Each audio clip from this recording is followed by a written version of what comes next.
कभी कभी रोमांच और बेवकूफ़ी के बीच ना एक बहुत ही महीन सी लकीर होती है। आज की कहानी दो ऐसे ही दोस्तों की है, अनुराग और आकाश, जिनकी एक एडवेंचरस कैंपिंग ट्रिप एक असल जिंदगी की खौफनाक कहानी में बदल गई।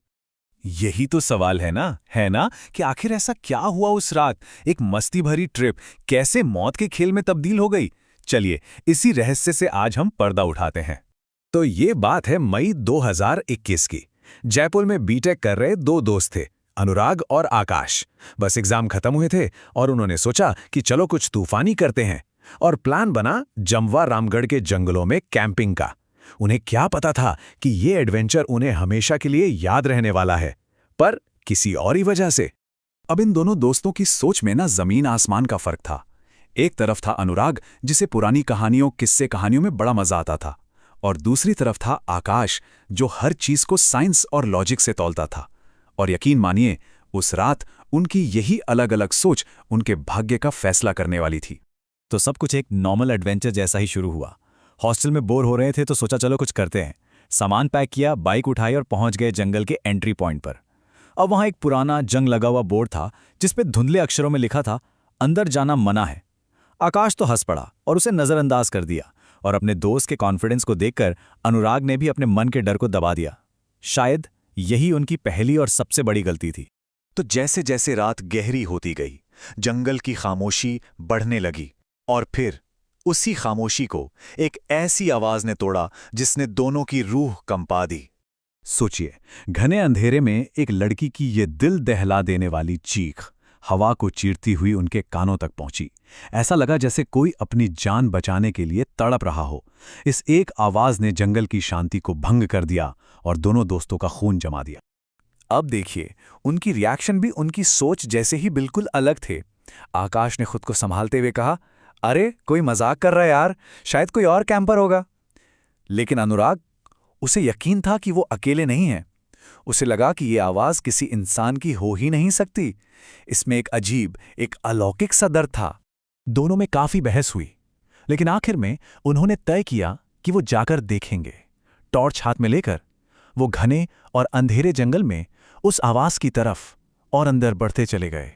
जैसे जैसे वो आगे बढ़ रहे थे, चीखें और भी साफ सुनाई देने लगीं, और फिर उनकी नजर एक बहुत बड़े और काफी पुराने पीपल के पेड़ पर पड़ी। ऐसा लग रहा था जैसे आवाज वहीं से आ रही हो।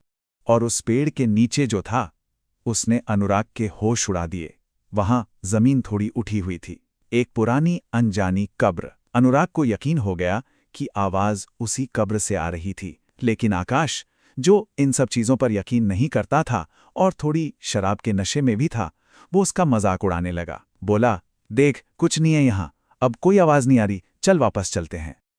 और बस यहीं पर उसने वो गलती कर दी जो उसकी जिंदगी पर भारी पड़ने वाली थी। अपने दोस्त को शांत कराने के बाद आकाश ने उसी कब्र से कोई 20 मीटर दूर झाड़ियों में पेशाब कर दिया।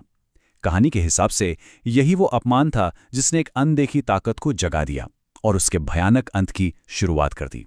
वो रात जैसे तैसे गुजरी और सुबह होते ही वो जंगल से निकल गए। वो जंगल से तो वापस आ गए, लेकिन उनके साथ कोई और भी शहर लौट आया था। घर लौटने के बाद आकाश में बहुत ही अजीब और डरावने बदलाव आने लगे।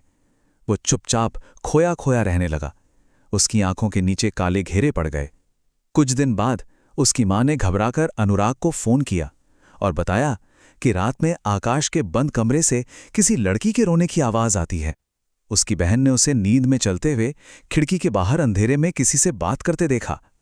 उसका बर्ताव दिन ब दिन बिगड़ता जा रहा था और कभी कभी तो उसकी आवाज भी बदल जाती थी।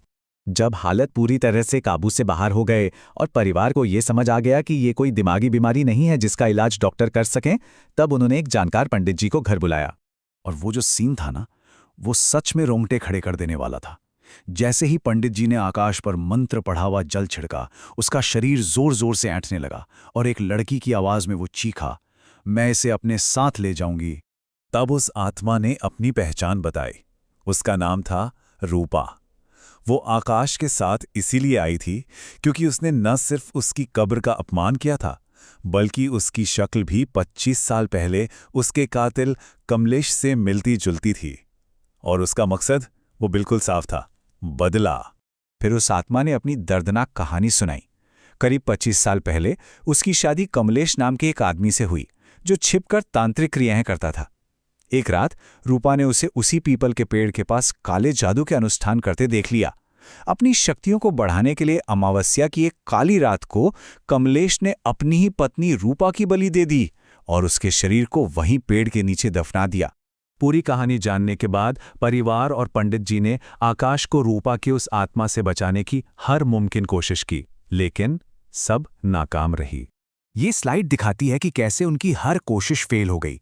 घर में रोज पूजा पाठ, हवन सब कुछ करवाया गया, लेकिन उनसे सिर्फ रात में कुछ घंटों की ही शांति मिलती। पंडित जी ने एक बहुत शक्तिशाली तावीज बनाया, लेकिन वो भी रहस्यमयी तरीके से टूटकर गिर गया। जब परिवार ने हार कर उसे अस्पताल में भर्ती कराया तो डॉक्टर्स भी हैरान थे। आकाश की हालत बिगड़ती जा रही थी, लेकिन उसकी सारी मेडिकल रिपोर्ट्स नॉर्मल थी। साइंस के पास इस खौफनाक हालत का कोई जवाब नहीं था। आईसीयू में भर्ती होने के सिर्फ 2 दिन बाद, जब उसका शरीर पूरी तरह जवाब दे चुका था और सारी उम्मीदें खत्म हो गई थी, आकाश ने अपनी आखिरी सांस ली। और इस तरह एक कैंपिंग ट्रिप पर की गई एक छोटी सी गलती और एक चेतावनी को नज़रअंदाज करने का नतीजा ये हुआ कि अनुराग ने हमेशा के लिए अपने सबसे अच्छे दोस्त को खो दिया। ये कहानी हमें एक बहुत ही बेचैन कर देने वाले सवाल के साथ छोड़ जाती है कि अगर ऐसी कोई स्थिति आ जाए तो कोई क्या करेगा। उस आवाज का पीछा करेगा ये सोचकर कि शायद किसी को मदद की जरूरत है, या फिर अपनी जान बचाने के लिए वहां से भाग जाएगा। ये सोचने वाली बात है।